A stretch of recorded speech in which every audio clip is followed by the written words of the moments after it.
കോഴിക്കോട് കൊമ്മേരിയിൽ 3 പേർക്ക് കൂടി മഞ്ഞപ്പിത്തം സ്ഥിരീകരിച്ചു. കഴിഞ്ഞ ഒരാഴ്ചക്കിടെ 42 പേർക്കാണ് രോഗബാധയുണ്ടായത് എന്നാണ് ഞങ്ങളുടെ ബ്യൂറോ റിപ്പോർട്ട് ചെയ്യുന്നത്. രാഹുൽ സുരേഷ് വിശദാംശമായി കോഴിക്കോട് നിന്ന് തത്സമയം ചേരും.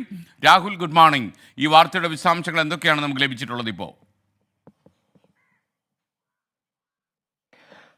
SK ഈ മഞ്ഞപ്പിത്തം വ്യാപിക്കുന്നത് കൊമ്മേരിയിൽ ആശങ്കയായി മാറുകയാണ്. ഇന്നലെ രാവിലെ വരെ 39 പേർക്കായിരുന്നു ഈ പ്രദേശത്ത്, നമ്മളിപ്പോൾ ഉള്ള ഈ കൊമ്മേരിയിലെ ഈ പ്രദേശത്ത് ഇന്നലെ രാവിലെ വരെ 39 പേർക്കായിരുന്നു രോഗം സ്ഥിരീകരിച്ചിരുന്നത്. ഇന്നലെ ഈ പ്രദേശത്ത് ആരോഗ്യവകുപ്പിന്റെ നേതൃത്വത്തിൽ മെഗാ മെഡിക്കൽ ക്യാമ്പ് നടത്തിയിരുന്നു. 122 പേരാണ് ഈ പ്രദേശത്തെ ആളുകൾ ഈ ക്യാമ്പിൽ പങ്കെടുത്തത്.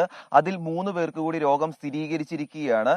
ഇതോടെ ഈ പ്രദേശത്ത്, ഈ കൊമ്മേരിയിലെ ഈ പ്രദേശത്ത് ആകെ രോഗബാധിതരുടെ എണ്ണം 42 ഉയർന്നിട്ടുണ്ട്.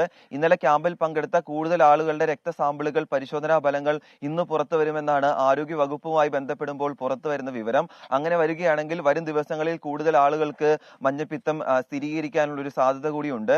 കോർപ്പറേഷനുമായി ബന്ധപ്പെടുമ്പോൾ പ്രതിരോധ പ്രവർത്തനങ്ങൾ ഊർജിതമായി മുന്നോട്ട് പോകുന്നു എന്നാണ് അവർ പറയുന്നത്. ഇവിടെ ഒരു പൊതുകിണറുണ്ട്. ആ പൊതുകിണറിൽ നിന്നുമാണ് രോഗം പടർന്നത് എന്ന ഒരു നിഗമനത്തിലാണ് ആരോഗ്യ വകുപ്പ് ഉള്ളത്. ഈ പൊതുകിണറിൽ ഈക്കോളി ബാക്ടീരിയയുടെ സാന്നിധ്യവും സ്ഥിരീകരിച്ചിട്ടുണ്ട്. എന്താണെങ്കിലും പ്രതിരോധ പ്രവർത്തനങ്ങൾ ഊർജിതമായി മുന്നോട്ട് പോവുകയാണ്. അതോടൊപ്പം തന്നെ ഇവിടുത്തെ ആളുകൾ നേരിയ ആശങ്കയിലാണ് എന്നാണ് ഇവിടുത്തെ ആളുകളുമായി സംസാരിക്കുമ്പോൾ അവർ നമ്മളോട് പറയുന്നത്. SK.